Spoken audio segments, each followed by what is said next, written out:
création et importation du fond de plan pour pouvoir ensuite travailler et dessiner sous Attic. On va passer par importation d'un nouveau plan.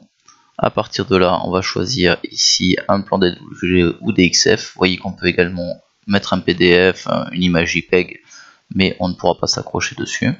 Donc on va prendre plan DWG, on va cliquer ici, créer un nouveau fond de plan à partir d'un fichier DWG ou DXF, et on va aller choisir dans le répertoire qui nous intéresse le fond de plan gros œuvre comme indiqué que voici. Ouvrir le plan, choisir l'échelle à laquelle il est dessiné. Alors si vous ne savez pas, on va laisser centimètres et ensuite on va valider les dimensions. Valider. Voilà, le fond de plan se charge. Un petit peu long.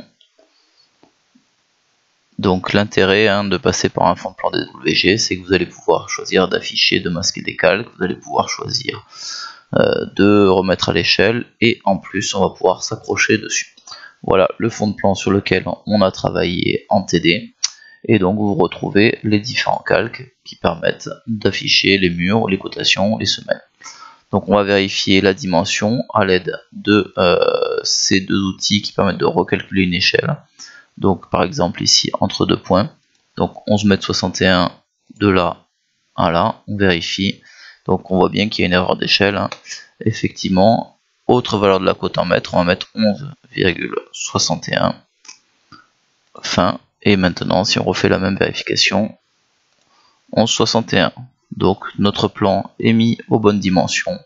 Si on prend n'importe quelle autre cotation, comme le plan a été dessiné sous AutoCAD, a priori il n'y a pas de souci.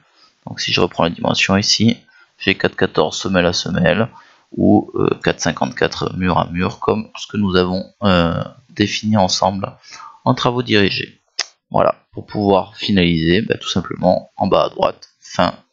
Voulez-vous sauvegarder avant modification? Oui, on va l'appeler plan gros œuvre. Alors moi je vais mettre 1, voilà, valider.